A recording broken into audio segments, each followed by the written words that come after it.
Fall crappie fishing is completely different than summer. In the summer, lakes are layered, warm water on top, a thermocline in the middle, and cold, oxygen-poor water at the bottom. Crappie suspend right on that thermocline, which makes them predictable but stubborn. But when the water cools down in the fall, that layering breaks apart and the lake turns over. Oxygen and temperature are the same from top to bottom. That scatters bait fish, and when bait scatters, crappie scatter too. This is why you'll see crappie constantly moving in the fall, sliding out of deep summer holes, pushing into creeks, holding on brush piles, channel swings, and even roaming open water when bait is high in the column. If you understand this turnover, you'll know why some days they're pinned to the structure and the next day they're chasing bait out in the middle. The key is following the bait, because in fall, wherever the shad go, the crappie are right behind them. Fall is the feeding season for crappie. As the water cools into that sweet spot around the mid 50s to the upper 60s, their metabolism hits a perfect balance. They're not sluggish like in the heat of summer or the dead of winter. Instead, they feed aggressively, stacking on calories before the cold months set in. This is why fall can be one of the most absolute best times to catch numbers and size. Crappie are chasing bait fish harder. They'll leave cover to run down a meal and strike, and their strike zone is much bigger than it will be once the temps dip lower. If you hit the water in that temperature window, you're fishing crappie at their peak feeding mode, and every structure that holds bait is going to hold crappie. Once that water mixes and temps settle into the 50s or lower 60s, crappie start moving. They're not locked in one spot anymore. They're using migration routes to follow bait. Think of creek channels like highways. Crappie slide out of their deep summer holes and push into the mouths of creeks, then further back as the fall progresses.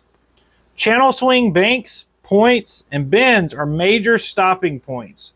These are ambush spots where bait gets trapped, and the crappie will stack up there until it's time to move again. You'll also find them on brush piles, standing timber, and docks close to those routes.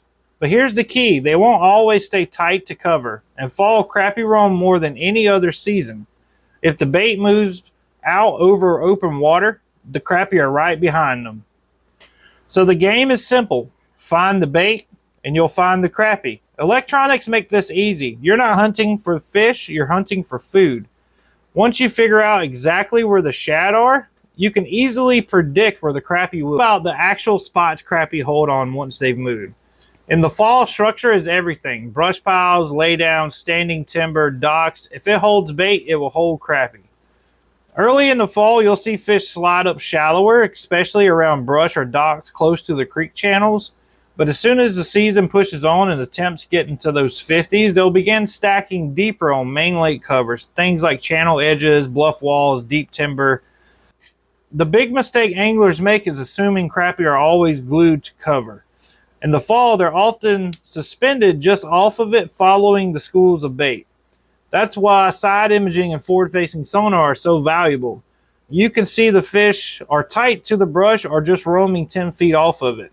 So don't just fish the brush pile, fish the area around it. Cast past the cover, work the edges, and always keep an eye on bait movement. The slabs are using the cover as a reference point, but they're feeding in the open water around it. Fall crappie are hunters. When the water's in that mid 50s to low 60s, they'll actually chase a bait down. That's when you can swim a jig, you can troll, you can cast and retrieve. Bigger strike zones equals more aggressive bites. But as the temps keep following towards winter, that changes. Their strike zone shrinks and they won't move far. That's when vertical presentations shine.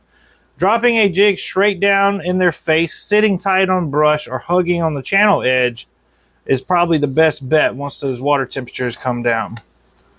The biggest key is matching the bait fish. Crappie are following shad, so use profiles and colors that look like minnows. Early fall, you can go a little bit bigger because they're feeding heavy. Late fall, downsize to smaller jigs and slow your presentation. Let the bait hover into their face until they can't resist it. If you stay flexible, chasing when they're active, going vertical when they're tight, you'll stay on the fish all fall long.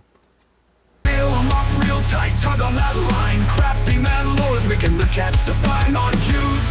Learn the tricks of the trade. With turner fishing, you'll never